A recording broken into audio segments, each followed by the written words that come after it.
For our final video on tonal and rhythm patterns, we're going to look at how to use them in class. Now, let's just read through a list of some basic rules and structures of how to apply these, what we've just learned, to your actual class use. And after this section, you can scroll down, and I highly recommend watching the various examples under the class video examples, because that's going to show you a whole lot more than me telling you can do. Alright, so let's just read through this list of in-class use. It is best to do patterns right after a song, and to do patterns in the same key, if it's tonal patterns, or tempo, rhythm patterns, as that song. So as soon as you're done, it's up to you whether you want to do a ta-da or not.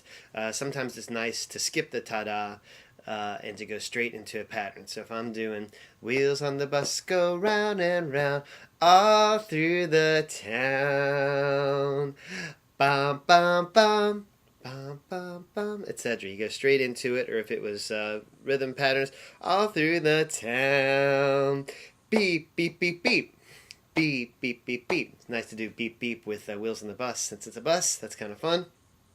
So you go straight into it, and then you start with group patterns, and then you do individual patterns. So the first thing you're going to do is just start your patterns and have the whole group repeat after you.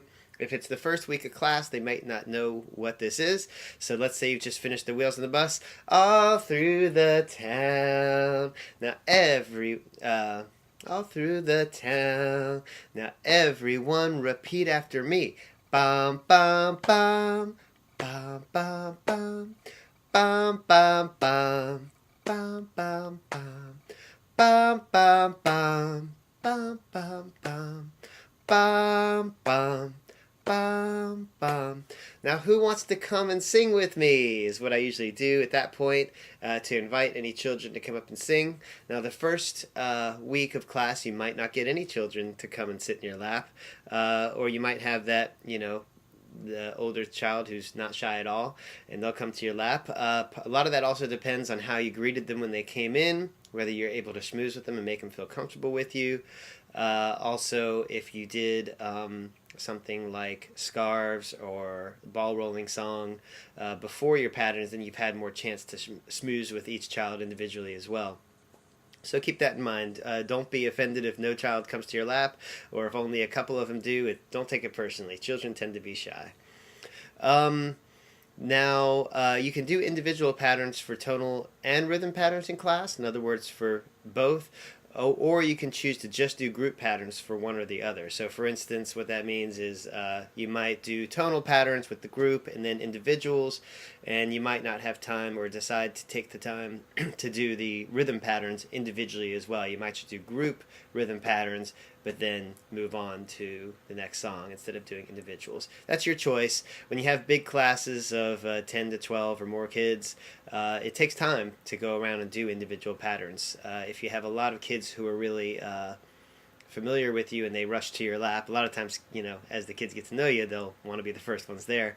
Then it can move rather quickly. But if you have a whole bunch of really young babies or kids who are shy, it takes longer to do them. So that's your call, of course, but you don't have to do both all the time in every class.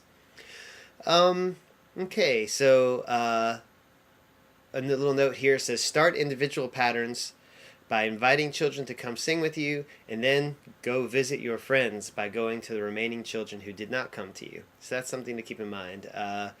There's going to be a few kids who come to you, or there might not be any who come to you, and then after that, you still want to get the rest of the kids. So I like to say, let's go visit some friends, or things like that. It's just a fun way to go and visit everybody. Next on our list is if a child is shy or resistant, they don't have to do individual patterns. It can be scary for some children to be put on the spot, so you always focus on the positive and encouraging, accepting words. So this is definitely not an obligation. This is the one time in class, or the two times if you do both tonal and rhythm patterns, where kids are put on the spot individually. And if a child is shy, make it very clear, okay, that's fine, you don't have to. Or if you go up to a child and they're hiding behind their mom, you can still kind of go, you want to try it? Bum, bum, bum. And of course they won't do it, and you still have everybody say, yay, let's say yay for so-and-so. and hopefully that'll start to get them more comfortable as people clap for them regardless of what they do.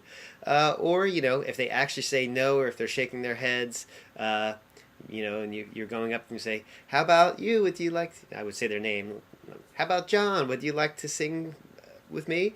And if he's shying away and saying no, say, okay, that's fine. You don't have to. All right. And then I might even say, let's say yay for John anyway.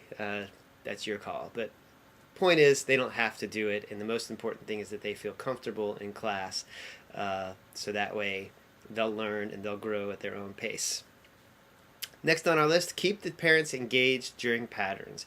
There can be a great temptation to talk while they think that only one child is being engaged. This is very important. And actually, this ties in with the next 2 points, but which are examples of that. But you want to make sure that your parents don't slip away into conversation mode. So there's various techniques you can use to keep everybody engaged even while you're going from child to child. So the first one of these, you can have the parents all say hello, so-and-so, whatever the child's name is, as the child comes to you or as you go to them. That's something I've started doing recently. So I'll go, if I go up to a child, I'll say, let's say hi, John. And they'll say hi, John. Or then I'll mix it up and say, let's say, what's up, Mary? What's up, Mary? Just shake that up a little bit, to keep it interesting. Or else, as soon as things get too repetitive and boring, the parents are going to start slipping into conversation mode. So you want to keep everybody engaged, keep it fun. Use your creativity to come up with new, fresh ways to keep everybody engaged.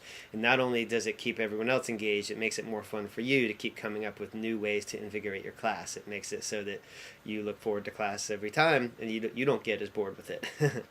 The last on our list is have the parents cheer wildly for each child as they finish their patterns, regardless of what they do or don't do. This is extremely important.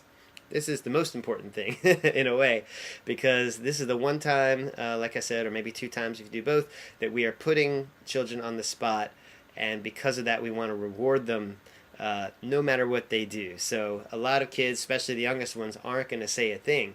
Even the older kids who are 2 and 3, who can do the patterns because you've heard them speak and you've heard them do things, they're still going to be really shy once everybody's looking at them. And that's perfectly okay. But what you do, especially the first week of class, you're going to want to make sure to the parents, like let's say you've just finished the wheels in the bus for your first week of class. All through the town. Let's all say, ta-da! Great, everybody. Now everyone repeat after me. Bum, bum, bum. Bum, bum, bum. You do your 4 patterns with the group. And then you say, now we're going to have individual children come and sing their patterns. And parents, no matter what anybody does, I want you to cheer wildly like your favorite team just won the World Series or whatever you want to do to make it kind of fun and interesting. But you need to express that to them, that that's what they're expected to do.